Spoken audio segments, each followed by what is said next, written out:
ایک چیز جو شیعہ اور کرتے ہیں اذان میں، علی ولی اللہ شہادت دیتے ہیں. تو یہ تو شیعہ تمام فقہا اجماع ہے اس بات پر کہ یہ اذان کا جز نہیں ہے.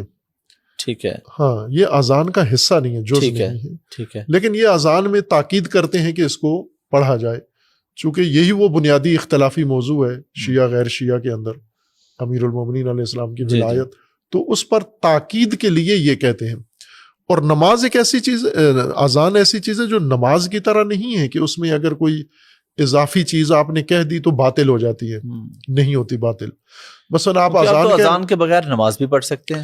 آپ ہاں اذان نہ کہیں تو اذان کہہ رہے ہیں آپ، بیچ میں انہیں کہتے ہیں جی پانی دینا مجھے، لائٹ آف کر دے، اذان کے دوران ہی آپ بات بھی کر رہے ہیں، تو اس سے اذان میں کوئی فرق نہیں آتا. نماز باطل ہو جاتی ہے، اذان باطل نہیں ہوتی. ٹھیک ہے. چونکہ اذان میں گنجائش ہے کہ آپ اپنی ذاتی بات بھی کر سکتے ہیں، تو اس لیے اس گنجائش سے انہوں نے فائدہ اٹھایا اور کہا کہ پھر ہم شہادت دیتے ہیں امیر المومنین کی ولایت کی، اشہد ان علی ولی اللہ. یہ فرق ہے اہل سنت اور جو یہ مٹی رکھتے ہیں سجدہ کا. وہ میں ایک اور اس ضمن میں بتا دوں کہ ہمارے ہاں جو اذان ہوتی ہے 5 وقت اذان ہوتی ہے جی، تو یہ اذان اچھا بڑی حیرت کی بات ہے آپ کے ہاں 5 نمازیں الگ الگ ہوتی ہیں. 5 الگ نمازیں، ظہرین اور مغرب نمازیں دونوں طرح کی ہوتی ہیں. کچھ لوگ ہیں وہ 3 ٹائم پہ پڑھ لیتے ہیں، کچھ 5 پہ پڑھتے ہیں. 5 پہ بھی پڑھ لیتے ہیں. میں خود 5 پہ ہی پڑھتا ہوں، 5 وقت میں نماز. اچھا، کچھ آزادی ہے، یعنی یہاں کوئی پابندی نہیں ہے کہ آپ، چونکہ دونوں شرعی حکم میں ملا کے پڑھنا بھی، الگ الگ پڑھنا بھی، تو دونوں جس طرح جس کی مرضی ہے. لیکن کہیں نہ کہیں ضد نہیں بنا لی اہل سنت نے، بنا لے کہ ہم نے ملانی ہی نہیں ہے. اہل تشیع نے بنا لی کہ ہم نے الگ پڑھنی ہی نہیں پڑھنی. یہ درست کام نہیں ہے، چونکہ دونوں طرح سے رسول اللہ نے دونوں طرح سے پڑھی ہے. تو اب ہمارے ہاں جو ہے وہ 5 وقت پہ اذان ہوتی ہے، اور اس میں جو اذان ہوتی ہے جس مؤذن کی اذان، وہ اہل سنت کے عالم ہیں جو علی ولی اللہ والی اذان کہتے ہیں. نہیں، یعنی جن کی اصل اذان وہ تو وفات پا چکے ہیں. مصر کے قاری تھے مصطفیٰ غلوش، مجھے بہت پسند تھے ان کی تجوید، قرات، بہت میں اس کو پسند کرتا ہوں، ان کا انداز. اور انہوں نے اذان بھی شیعہ والی اذان کہی ہے، علی ولی اللہ والی. تو وہی اذان ہم یہاں ہمارے جو قاری ہیں، میں نے انہیں یہ کہا ہوا ہے کہ وہی غلوش والی اذان آپ نے دینی ہے. تو یہ اصل اذان دی ہی اہل سنت نے ہے، جو یہاں ہم تکرار کرتے ہیں، اس کی کاپی کرتے ہیں یا اس کے نیج پر ہمارے قاری اذان دیتے ہیں. تو یہ وہ خود غلوش کہتے ہیں کہ جب میں نے یہ اذان دی مصر میں گیا تو مجھے چڑھائی کر دی مفتیوں نے کہ یہ تو نے کیا اذان دی. تو میں نے کہا کہ علی ولی ہے. میں نے اذان میں کہا تو آپ بتاؤ علی ولی ہیں یا نہیں ہے؟ تو انہوں نے کہا ہیں. تو کہا ہیں تو پھر کیا حرج ہے، میں نے وہاں کہہ دیا ہے تو کیوں اتنا جنجال کھڑا کر لیا ہے آپ نے؟ وہ غلط بات تو نہیں کی.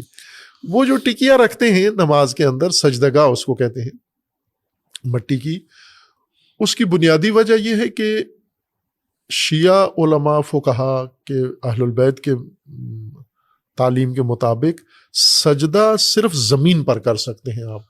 ٹھیک ہے. جو زمین چیز، جو زمین شمار ہو، ڈائریکٹ زمین، یعنی کوئی کارپیٹ، کوئی صف، ایسی چیز، کوئی کپڑا نہ ہو، مصنوعی چیز نہ ہو، کپڑا نہ ہو، اوپر کوئی اور چیز ایسی نہ ہو. جو زمین کا حصہ ہے، ٹھیک ہے، زمین کا جز ہو سکتا ہے، وہ آپ کر سکتے ہیں. ٹھیک ہے. لہٰذا آپ خاک پہ سجدہ کریں، ریت پہ کریں، مٹی پہ کریں، گھاس پہ کریں، پتے پہ کریں، لکڑی پہ کریں، جو زمین سے نکلی ہوئی اب زمین کی چیزیں ہیں ان پہ، جو زمین شمار ہوتی ہیں. ٹھیک ہے.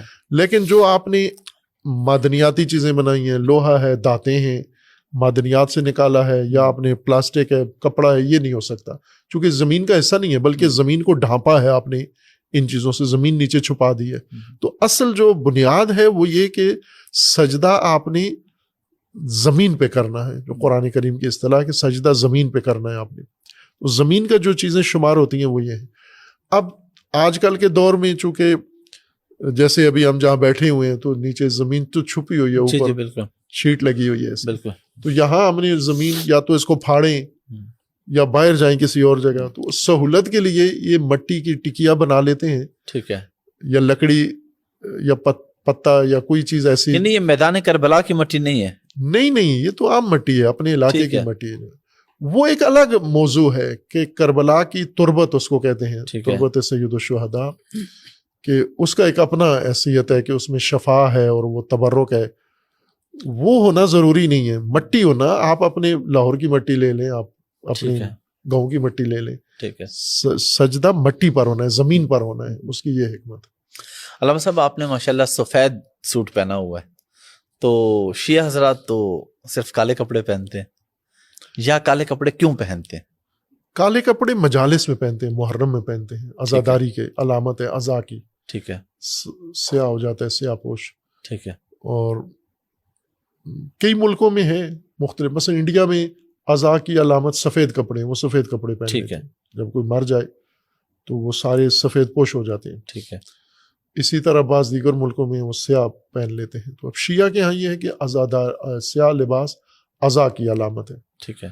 تو وہ خصوصاً محرم میں ہی پہنتے ہیں، ہمیشہ نہیں پہنتے، مختلف لباس پہنتے ہیں. جس طرح دوسرے اور محرم میں بھی بلیک سے ہٹ کے وائٹ بھی کوئی اور بھی پہنا جا سکتا ہے اہل تشیع کے نزدیک، ٹھیک ہے، کوئی بھی آپ پہن سکتے ہیں. اکثریت تو نہیں پہنتے کالے کپڑے، کم لوگ پہنتے ہیں.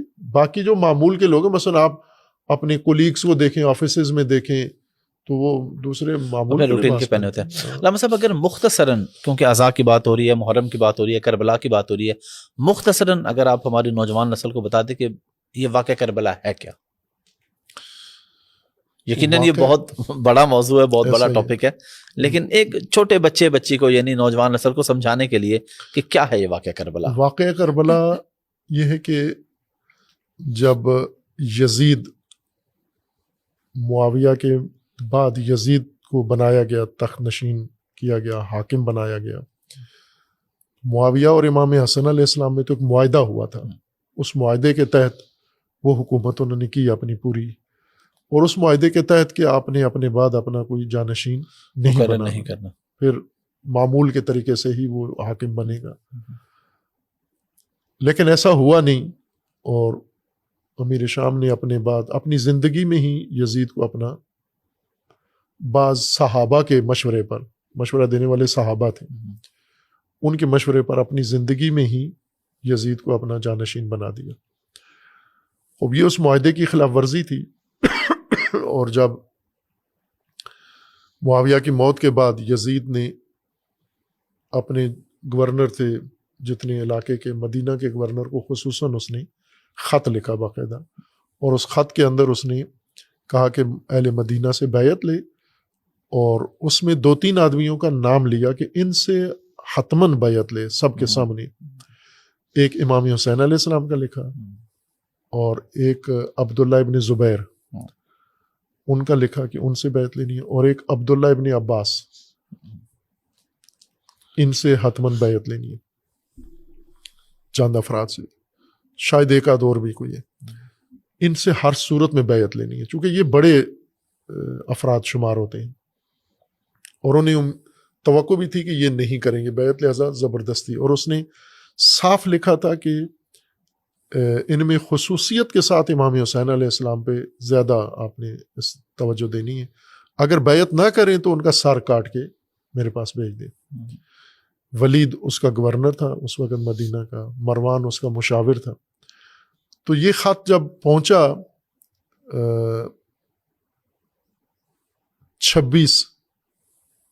26 رجب کو، انہوں نے امام حسین علیہ السلام کو 26 رجب 60 ہجری طلب کیا امام حسین علیہ السلام کو. اور امام حسین علیہ السلام جب گئے تو دیکھتے ہی امام نے خود ہی کہہ دیا کہ مجھے لگتا ہے کہ تمہارا حاکم مر گیا ہے اور اس نے اپنا بیٹا بنایا ہے، تو تم مجھے اس لیے، تو انہوں نے کہا اس لیے بلایا. پھر انہوں نے خط دکھا دیا کہ یہ خط ہے اور آپ کو ابھی بیعت کرنا ہوگی.